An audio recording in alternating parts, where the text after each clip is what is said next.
할렐루야. 보통 다른 교회 설교를 하러 가면 예배가 3시에 시작하면 이 시간이면 설교가 끝날 시간인데 설교를 시작하게 됩니다.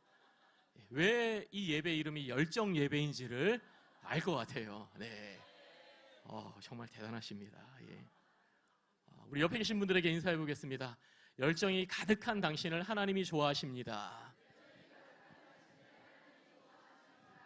네, 믿으십니까? 네, 하나님께서 여러분을 진심으로 좋아하고 또 하나님을 사랑하는 그 열정을 한 분 한 분 가운데 또 심어 두셨는데요. 오늘 이 예배 시간 또 부족한 종이 말씀을 전할 때 또 저를 통해 하나님이 하시는 메시지가 여러분의 심령 가운데 새겨지기를 소망합니다. 제가 잠깐 기도하겠습니다. 하나님 아버지, 부족한 종을 강단에 세우셨습니다. 인간의 연약함은 다 가려주시고 거룩하신 성령님께서 이 시간 우리의 심령을 조명하여 주시사 오직 하나님의 말씀만 깨닫는 은혜가 있게 하여 주시옵소서. 예수님 이름으로 기도드립니다. 아멘.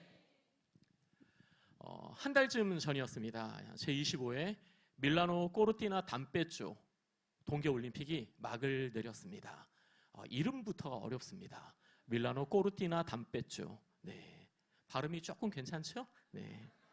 이름도 어려운데 이번에는 하필이면 공중파를 통해 중계를 하지 않아서 이 동계올림픽에 대한 국민적 관심이 좀 덜했던 것 같습니다. 여러분 혹시 이번 동계올림픽에서 우리나라가 몇 위를 차지했는지 아십니까?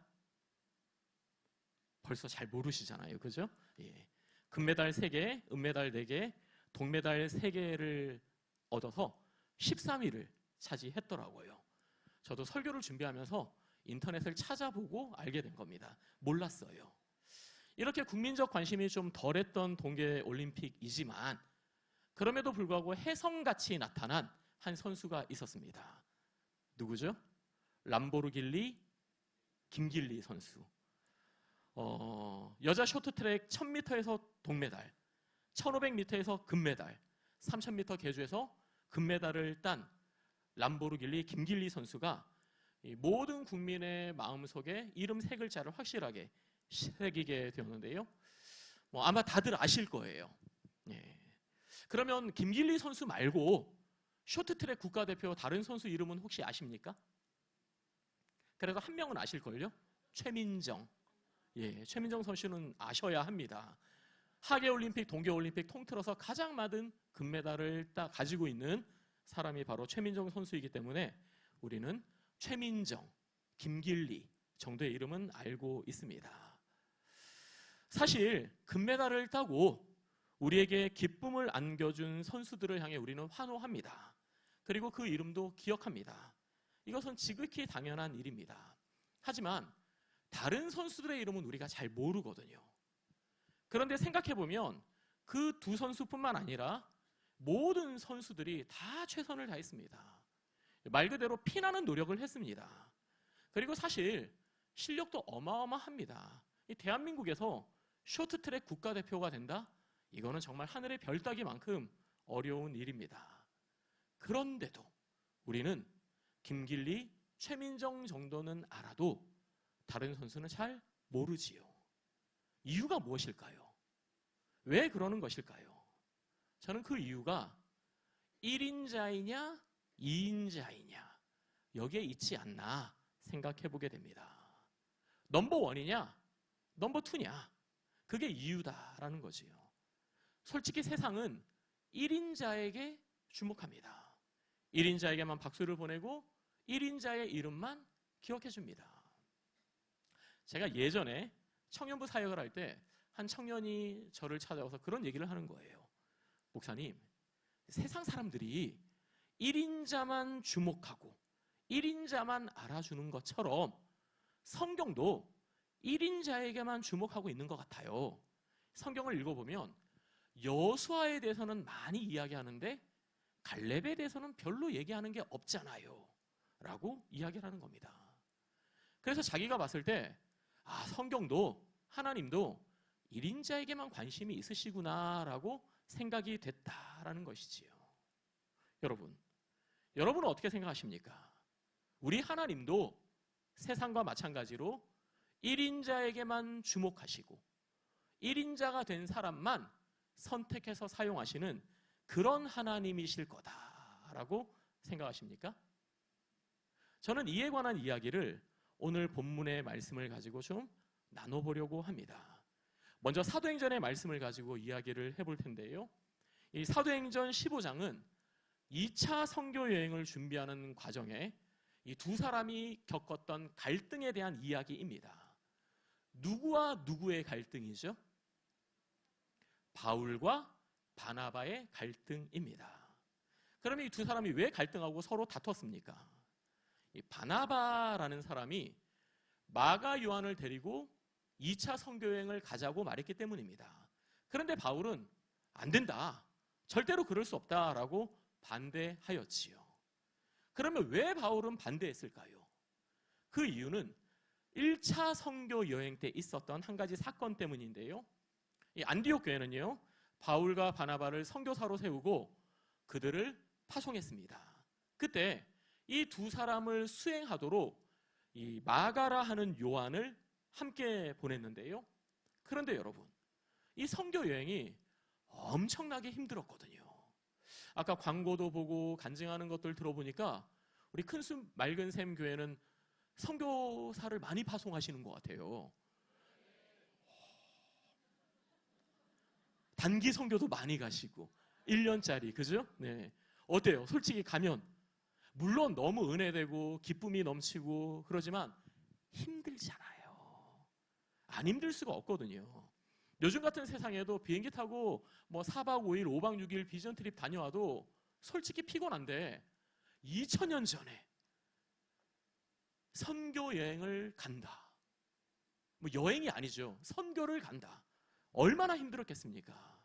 아니나 다를까 어린 요한에게는 너무나도 고통스럽고 힘든 시간이었습니다. 그래서 가는 동안, 있는 동안 계속 집 생각이 나고 엄마 생각이 나고, 그래서 밤빌리아라는 곳에서 집으로 돌아와 버린 거예요. 그래서 바울은 그 요한 때문에 마음이 너무 상했습니다. 아니 뭐 이런 정신 상태로 선교를 하는가, 얘는 완전 글러먹었어, 이렇게 생각을 한 겁니다. 그런데 바나바가 그런 요한을 한 번 더 데리고 2차 선교 여행을 가자고 하니 바울은 그게 용납이 안 됐던 겁니다. 그래서 반대하는 정도가 아니라 바나바에게 화를 내면서 둘이 서로 다퉜던 거죠. 여러분은 바울과 바나바, 요한을 한 번 더 데리고 가자고 하는 바나바, 안 된다고 말하는 바울, 이 두 사람 중에 누가 옳다고 생각하십니까? 대답하지 마십시오. 네. 사실 바울은 바울대로, 바나바는 바나바대로 이렇게 말하는 이유가 있었는데요. 이들이 지금까지 어떤 삶을 살았는지를 보면 그 이유를 알 수 있습니다. 우선 바울은요, 아주 엄격한 유대교 집안에서 태어났습니다. 어릴 때부터 철저하게 율법 교육을 받았습니다. 난지 8일 만에 할례를 받은 것은 뭐 당연하고, 매 순간 율법의 어긋남이 없이 철저하게 살았던 사람이 바울입니다. 정말 자신의 고백처럼 바리새인 중에 바리새인이 바울이었습니다. 특별히 바울은 모든 일에 있어서 열심히 특심이었는데요. 그런 그가 다메섹으로 가던 중에 예수님을 만난 거예요. 다메섹에 왜 갔죠? 예수 믿는 사람 잡아 죽이려고 가다가 그 도중에 하늘에서 쏟아지는 그 빛 가운데 예수님을 만나게 된 겁니다. 그리고 그의 인생이 180도 바뀌게 되었습니다. 여러분, 바울이 인생의 방향은 180도 바뀌게 되었지만, 하지만 그의 기질과 성향은 바뀌지가 않았거든요. 마찬가지로 열심히 특심했습니다. 이전보다 훨씬 더 열심을 내었습니다. 예수님에게 완전히 올인한 삶을 산 거예요. 목숨 걸고 복음을 전했습니다. 그런 바울이었기에 중도 하차해버린 요한을 다시 기회를 주는 거, 이해할 수 없는 일이었던 것이지요. 그러면 요한을 다시 데려가고자 하고 말한 바나바는 어떤 사람입니까? 사실 성경을 읽어보면요, 이 바나바에 대한 이야기는 바울만큼 안 나옵니다. 훨씬 적게 나옵니다.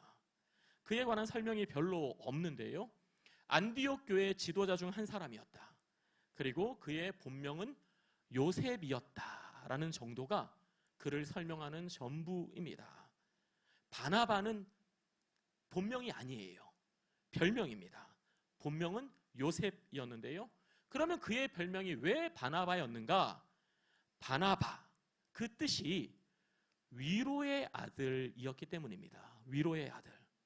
아니, 바나바가, 요셉이 얼마나 교회 성도들을, 교우들을 위로해주고 권면해주고 위에서 기도해주고, 이 자리에 계시는 여러분들처럼, 아까 오늘 새 가족 한 분 나오셨는데 이렇게 확 가가지고 축복 기도하니까 막 새 가족이 감동해서 어쩔 줄 몰라 하는, 여러분이 다 바나바 같으세요. 그런 사람이 바나바였거든요. 요즘 말로 F였습니다. F. 바나바는 완전 F였어요. 그런데 바울은 T. 예배 시간이니까 T 앞에 다른 말은 안 붙일게요. 뭔지 아시죠? 여러분이 생각하는 그겁니다. T. T. 그러니 바나바 입장에서는 요한을 데려가자고 하는 게 당연하고, 바울 입장에서는 못 데려간다라는 게 당연했던 것이지요. 이러한 바나바의 이력 가운데 중요한 사실이 한 가지 있는데요, 그것은 바로 바울을 개런티 해준 사람이 바나바였다라는 겁니다. 무슨 말이냐? 바울이 다메섹 도상에서 회심하였을 때 초대교회 성도들은 바울의 회심을 믿지 않았습니다. 당연하지요. 어제까지만 해도 예수 믿는 사람 잡아 죽이던 바울인데 갑자기 오늘 나 회심했어, 나 예수님 만났어, 나 니네랑 친구할래, 누가 믿겠습니까? 그래서 아무도 바울의 그 회심을 믿어주지 않을 때 바나바가 바울을 만나고 대화를 나누고, 이거 진짜구나, 정말로 예수님 만난 게 맞구나 라는 것을 확인하고 바울을 개런티해 준 사람이 바나바였다라는 겁니다. 무슨 이야기입니까?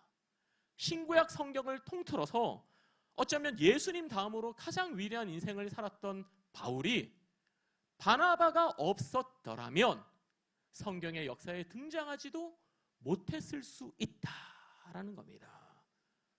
비록 바나바가 어떠한 삶을 살았는지 성경에 많은 지면 할애하고 있지는 않지만 이만큼이나 바나바는 중요한 사람이었다라는 것을 이야기하고 있습니다. 그러면 마지막으로 오늘 사건의 원인이 된 요한은 어떤 사람입니까? 요한은 방금 말씀드린 바나바의 조카였다고 하고요, 안디옥 교회가 파송했던 첫 번째 선교사였는데 앞서 말씀드린 것처럼 중도 하찮은, 사실은 별로 좋지 않은 이력을 갖고 있는 사람입니다. 이게 요한을 설명하는 전부예요. 3인자 같은 인생을 살았던 사람이 요한입니다.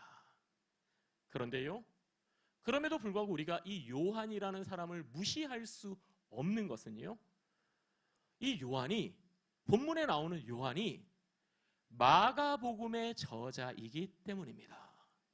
아니, 요한은 요한복음을 쓴 거 아니야? 라고 생각하실 수 있는데, 그 요한은 사도 요한, 예수님의 제자 요한이고, 오늘 본문에 나오는 요한은 마가복음의 저자입니다. 본문 37절을 보면요, 바나바는 마가라 하는 요한도 데리고 가고자 하나. 이 사람이 바로 마가복음의 저자입니다. 여기서 잠깐, 우리 그리스도인이라면 기본적으로 알고 있어야 되는 성경 상식, 제가 몇 가지 한번 질문해 보도록 하겠습니다. 난이도 별 1개짜리예요. 아주 쉽습니다. 성경은 모두 몇 권이죠? 역시 66권. 구약은 몇 권이죠? 39권. 신약은 27권.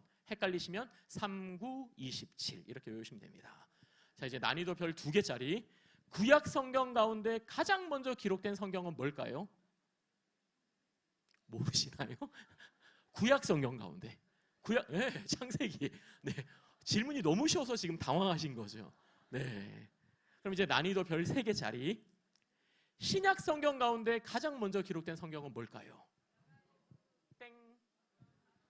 땡. 마가복음이라고 하셨죠? 아닙니다. 아닙니다. 신약 성경 가운데 가장 먼저 기록된 거는 데살로니가 전서입니다. 예. 데살로니가 전서는 주후 50년경에 기록이 됐는데요. 아니, 복음서가 아니라 왜 데살로니가 전서, 바울 서신이 먼저 기록되었는가? 이유가 있습니다. 당시 초대교회 성도들은요, 예수님이 금방 다시 오실 줄 알았거든요. 사도행전 1장을 보면 예수님이 감람산에서 승천하실 때 제자들은 깜짝 놀라서 하늘을 보고 있었어요. 왜냐? 우리들은 슈퍼맨도 있고 아이언맨도 있고 토르도 있고 뭐 하늘을 나는 존재들을 많이 보니까 예수님이 하늘로 올라가셔도 신기하지가 않을 거예요. 그죠? 그런데 그 당시 2000년 전 사람들은 너무 신기한 거예요. 눈앞에 계시던 예수님이 하늘로 휘 올라가서 구름 사이로 사라지는 모습을 보니까 너무 신기한 거예요. 그래서 하늘만 쳐다보고 있을 때 천사가 와서 뭐라고 얘기합니까? 왜 하늘만 보고 있느냐? 너희가 본 예수는 너희가 본 그대로 다시 올 거다 라고 이야기를 한 거예요. 자, 여러분이 그 자리에서 그 얘기를 들었다면 무슨 생각이 들까요? 예수님 금방 다시 오시겠다. 빠르면 1년 안에, 조금 시간이 걸려도 5년 안에, 10년 안에, 아무리 늦어도 내가 죽기 전에는 다시 오실 거다라고 당연하게 생각하지 않겠습니까? 그래서 그들은 복음 전하기 바빴지, 전도하기 바빴지, 세월 편하게, 속 편하게 복음서 쓰고 있을 시간이 없었던 거예요. 복음서 그래서 안 썼습니다. 왜? 예수님의 행적을 다 아는 사도들이 바로 옆에 있으니까 굳이 복음서를 쓸 이유가 없었던 거예요. 바울 서신은 그런 책이 아니잖아요. 필요에 의해서 교회에 쓴 편지입니다. 그래서 데살로니가 전서가 가장 먼저 쓴 성경인데, 데살로니가 전서를 읽어보면 그런 까닭에 임박한 재림 사상이 가득합니다. 임박한 재림 사상. 예수님이 곧 오실 것 같은 그런 느낌으로 바울이 편지를 쓰고 있는 겁니다. 자, 그래서 신약 성경 가운데 가장 먼저 기록된 건 뭐라고요? 데살로니가 전서. 두 번째는 데살로니가 후서겠지요. 네, 세 번째는 저도 모릅니다. 네, 찾아봐야 돼요. 자, 그러면 복음서 가운데, 사복음서 가운데 가장 먼저 기록된 것은 뭐냐? 아까 정답을 얘기하셨는데요. 마가복음이 가장 먼저 기록된 복음서입니다. 우리는 성경 순서대로 보면 마태복음이 먼저 기록됐을 거라고 당연히 생각하는데 사실 그렇지가 않아요. 앞서 말씀드린 것처럼 예수님 금방 오실 줄 알고 복음서 안 쓰고 있었는데, 예수님의 행적을 글로 남기고 있지 않았는데 예수님이 안 오시는 거예요. 그런데 사도들은 한 사람 한 사람 세상을 떠나가고 있는 겁니다. 이거 큰일 났다. 이러다가 예수님의 행적을 아는 사람이 다 죽으면 어떡하나, 이러한 두려움이 엄습할 때 오늘 본문의 주인공인 마가 요한이 성령의 감동하심 가운데 쓴 첫 번째 복음서가 마가복음입니다. 그래서 복음서 가운데 분량이 가장 짧은 거예요. 급하게 썼기 때문에, 핵심만 썼기 때문에. 그래서 마가복음에는 예수님의 족보도 안 나오고 예수님의 탄생 기사도 안 나옵니다. 급하게 썼기 때문에 중요한 것만 쓴 거예요. 그래서 이 마가복음이 첫 번째로 기록된 복음서이고요. 그 마가복음을 토대로 마태복음도 누가복음도 기록이 된 겁니다. 무슨 이야기입니까? 오늘 본문의 주인공 마가 요한이 없었다라면 어쩌면 우리는 복음서를 통해 예수님을 만나지 못했을 수도 있다라는 것이지요. 여러분, 누가 1인자고 누가 2인자입니까?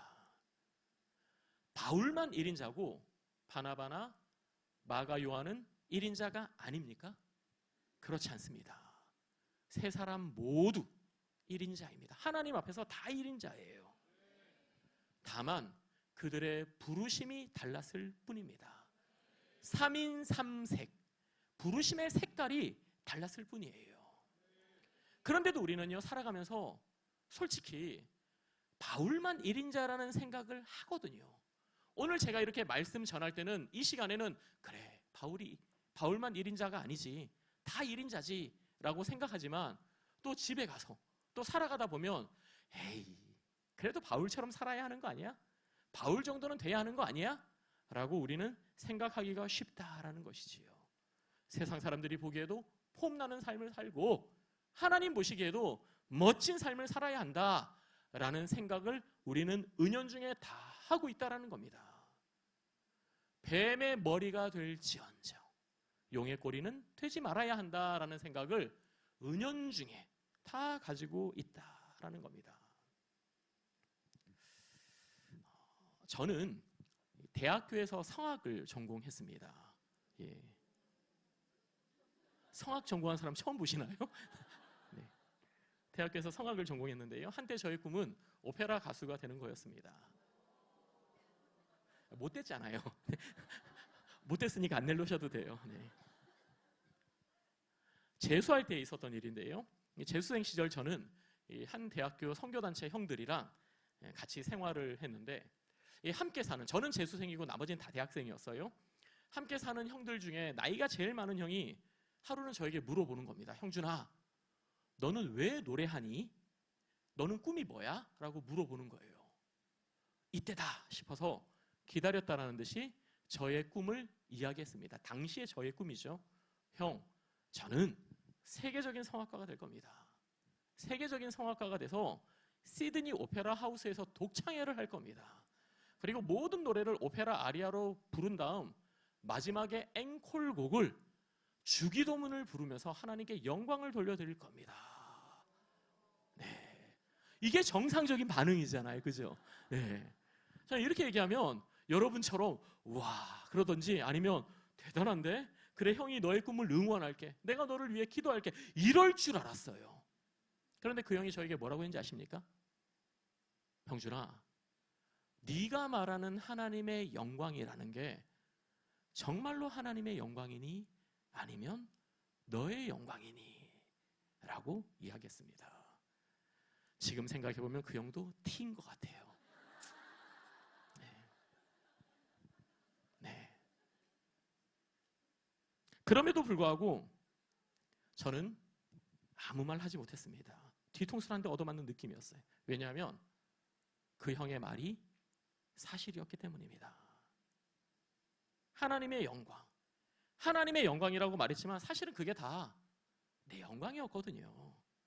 내가 잘나 보이고 싶고 내가 유명해 보이고 내가 성공하고 싶은 그 마음이 99%인데 거기에다가 겨우 1% 정도 하나님의 영광을 껴넣은 것이 그 당시 저의 꿈이었습니다. 여러분, 어릴 때부터, 저도 중학교 2학년 때부터 신앙생활을 했는데요. 어릴 때부터 신앙생활을 하면서 자라는 사람들은 참 많이 듣는 게 하나가 있어요. 귀가 닳도록 듣는 게 하나가 있습니다. 너 커서 하나님께 영광 돌리는 사람이 돼야 돼. 하나님께 영광 돌리는 사람이 돼야 돼. 어떻게 해요? 성공해서, 돈 많이 벌어서, 유명한 사람이 되어서, 영향력 있는 사람이 되어서 하나님께 영광 돌리는 삶을 살아야 돼. 이런 말을 세뇌 수준으로 듣고 자랍니다. 여러분, 무엇이 하나님의 영광일까요? 뭐가 하나님의 영광일까요? 돈을 많이 벌고 유명해지고 어떻게라도 성공하면 그게 하나님의 영광일까요? 그러면 하나님이 그제서야 영광을 받으십니까? 반대로 그렇지 못하면요, 하나님은 영광 받지 못하시는 겁니까? 여러분, 우리 하나님은 영광이 부족한 분이 아니십니다.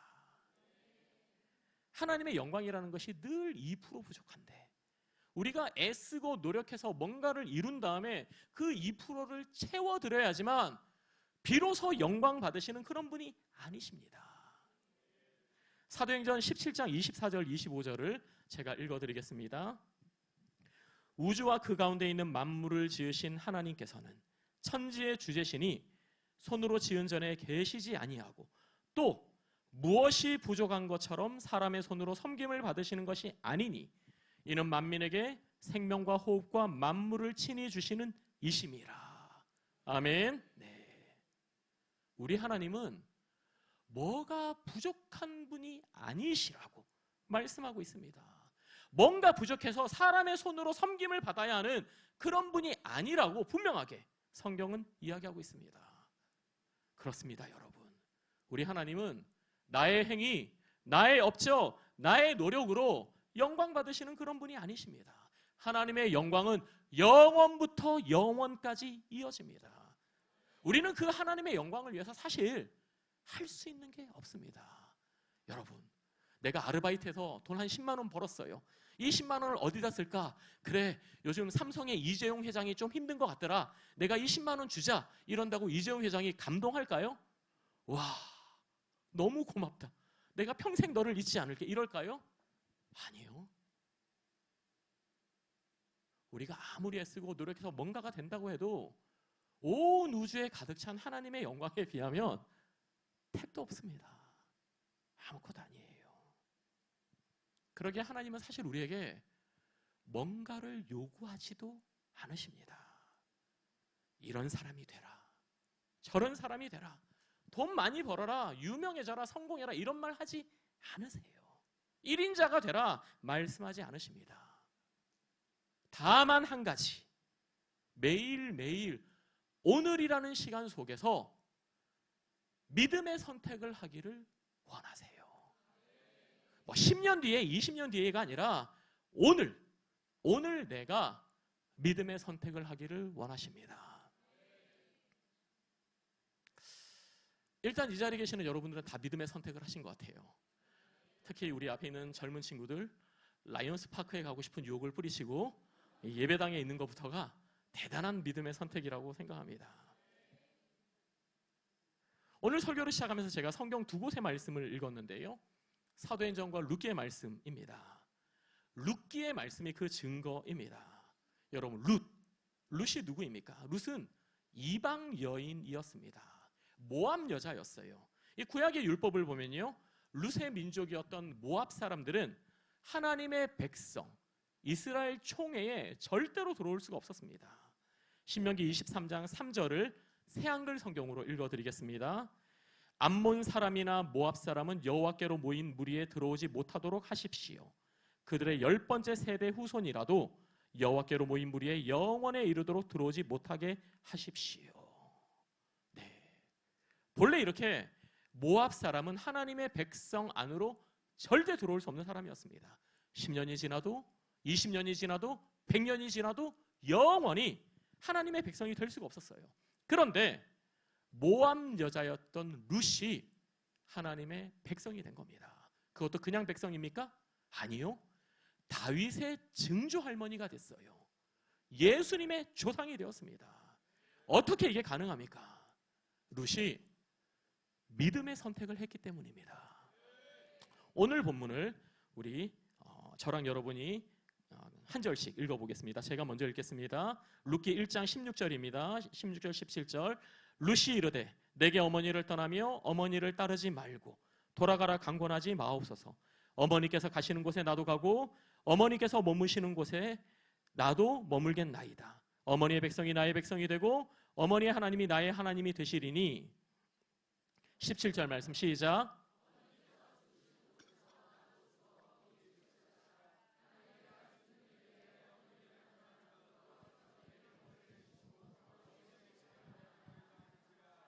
아멘. 네. 지금 룻이 어머니에게 왜 이런 이야기를 하는지는 그 가정사를 좀 살펴볼 필요가 있는데요. 여기서 룻이 말하는 어머니는 친정 어머니 아니고 시어머니입니다. 룻의 시어머니는 나오미였는데 본래 유다 땅 베들레헴 사람이었지요. 그런데 그 베들레헴에 극심한 흉년이 들었을 때 남편과 두 아들을 데리고 모압 땅으로 이주해 갔습니다. 그리고 그 모압 땅에 정착해 살면서 두 아들을 다 장가 보냈는데 누구한테 보내요?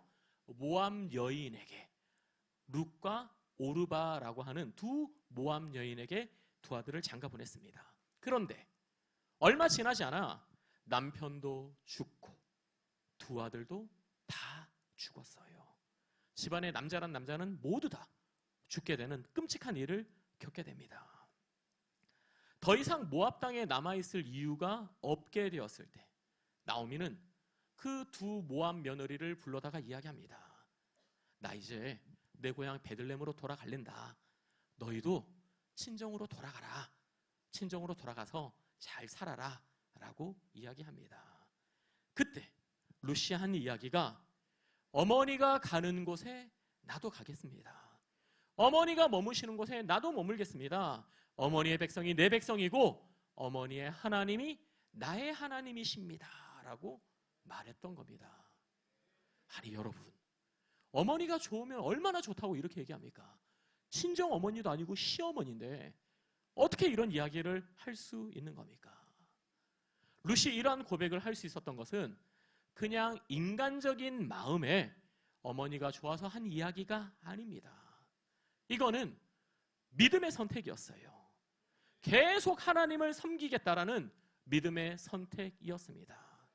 어머니를 떠나 모압 친정으로 돌아가면 이제 다시는 하나님을 섬기지 못할 게 불보듯 뻔했기 때문에 어머니를 따라가서 계속해서 하나님을 섬기겠다라는 믿음의 선택을 한 겁니다.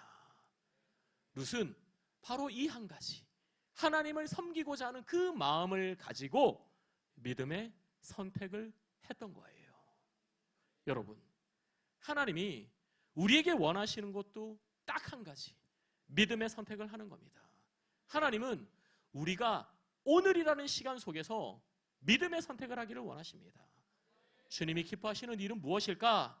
무엇을 선택하는 것이 하나님을 제대로 섬기는 일일까?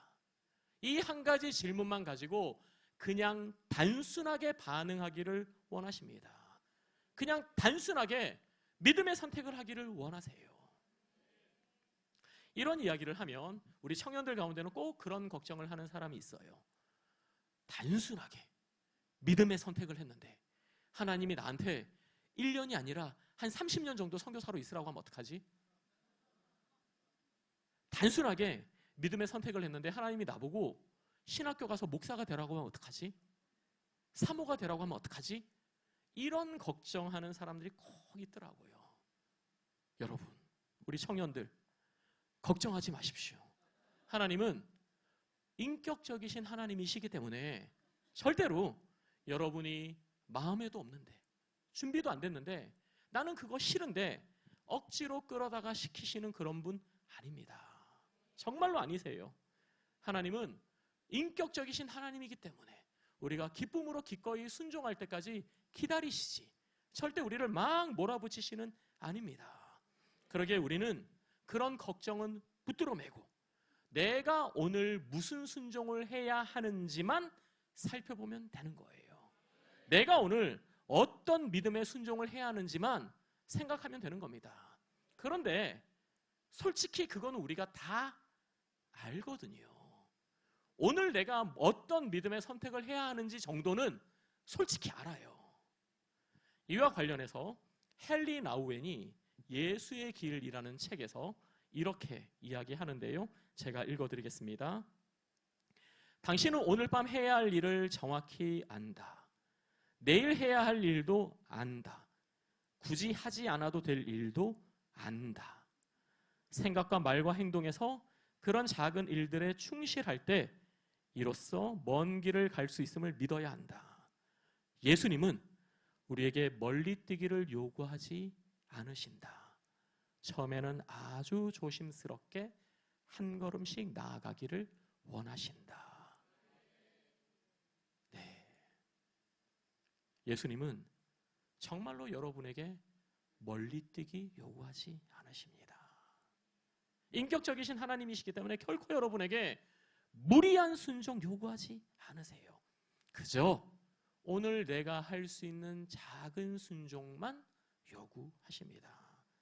우리는 내가 살아가는 그 삶의 자리에서 오늘 믿음의 선택을 하면 되는 겁니다. 그거면 충분합니다. 그게 바로 하나님이 기뻐하시는 삶입니다. 여러분, 우리가 이렇게 믿음의 선택을 하면요, 나머지는 하나님이 다 책임져 주십니다. 정말로 하나님이 책임져 주세요. 오늘 본문의 주인공 룻을 보십시오. 룻이 믿음의 선택하고 어머니 따라 베들레헴에 왔을 때 하나님이 그에게 남자를 소개시켜 줬어요. 예.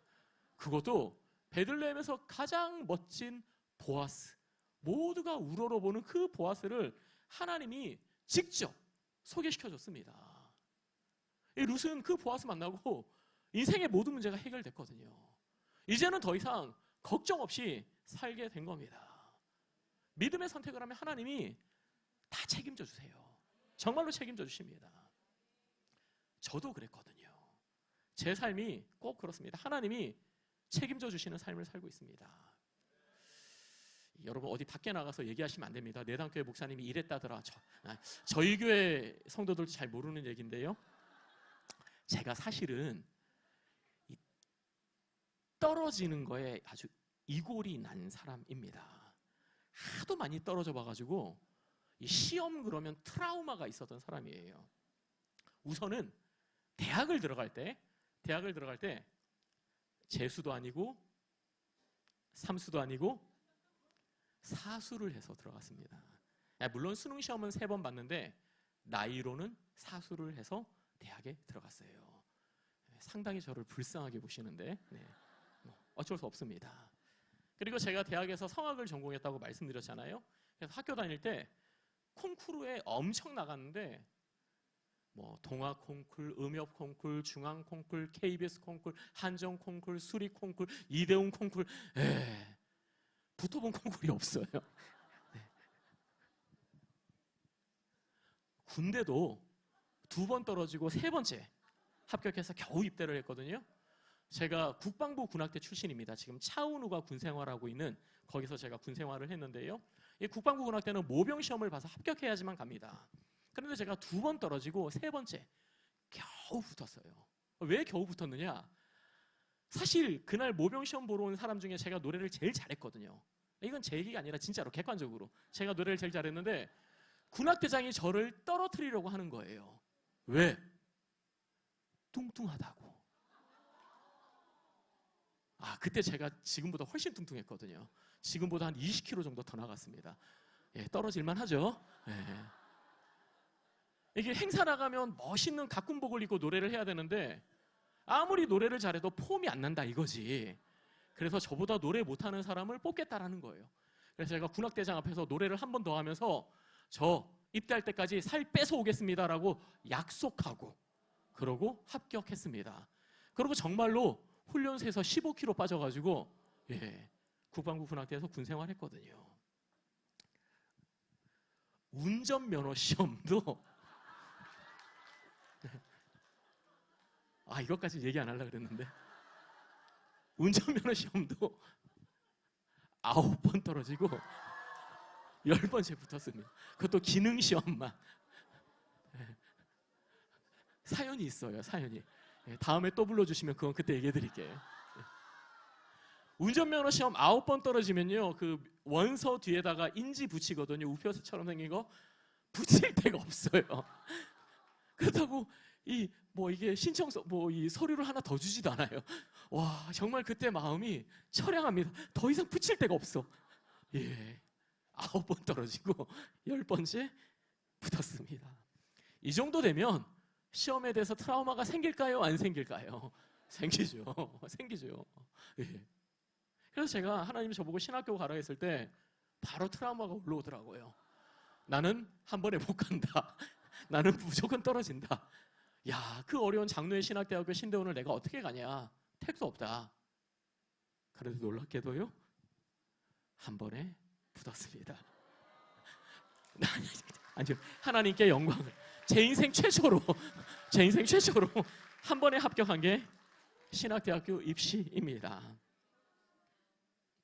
성악가의 꿈을 내려놓고 목회자가 되기까지 한 10년 정도 시간이 필요했거든요. 하지만 늦게라도 믿음의 결단을 했을 때 하나님이 정말로 도와주시더라고요. 하나님이 신기하게 나의 삶을 책임져 주셨습니다. 그리고 아까 사진에 나왔는지 모르겠는데 신학교 입시를 준비할 때 아내를 만나 결혼하고 또 하나님께서 계속해서 사역지를 또 허락해 주시고 지금 행복하게 목회를 하고 있습니다. 여러분, 하나님께서는 그 10년 동안 저를 목회자로 부르시고 제가 10년 동안 하나님 저 오페라 가수 할래요. 세계적인 성악가 할래요. 저는 그게 꿈이에요. 이렇게 말하는 저에게 절대 하나님은 몰아붙이지 않으셨어요. 억지로 나를 끌어다가 당기지 않으셨습니다. 제가 기쁨으로 주님의 뜻을 따를 때까지 끝까지 기다려 주셨습니다. 우리 하나님은 정말로 인격적인 하나님이세요. 인격적이신 하나님이십니다. 그건 제가 장담할 수 있습니다. 그러기에 우리는 내가 10년 뒤에 무슨 삶을 살고 있을까?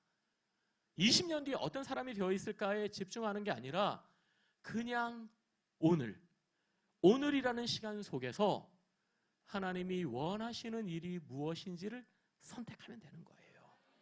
나를 향한 주님의 사랑, 언제나 나를 최고로 여기시는 그 주님의 사랑을 믿고 오늘 나도 하나님을 최고로 선택하는 그 삶을 살아가면 되는 겁니다. 믿음의 선택을 할 때 하나님께서는 우리의 삶을 가장 좋은 길로, 가장 선한 길로 인도하십니다. 그저 주님을 가장 귀하게 여기고 주님이 허락하시는 그 은혜 가운데 믿음의 선택을 하는 우리 큰숲 맑은 샘 교회 교우님들 다 되시기를 주님의 이름으로 축원드립니다.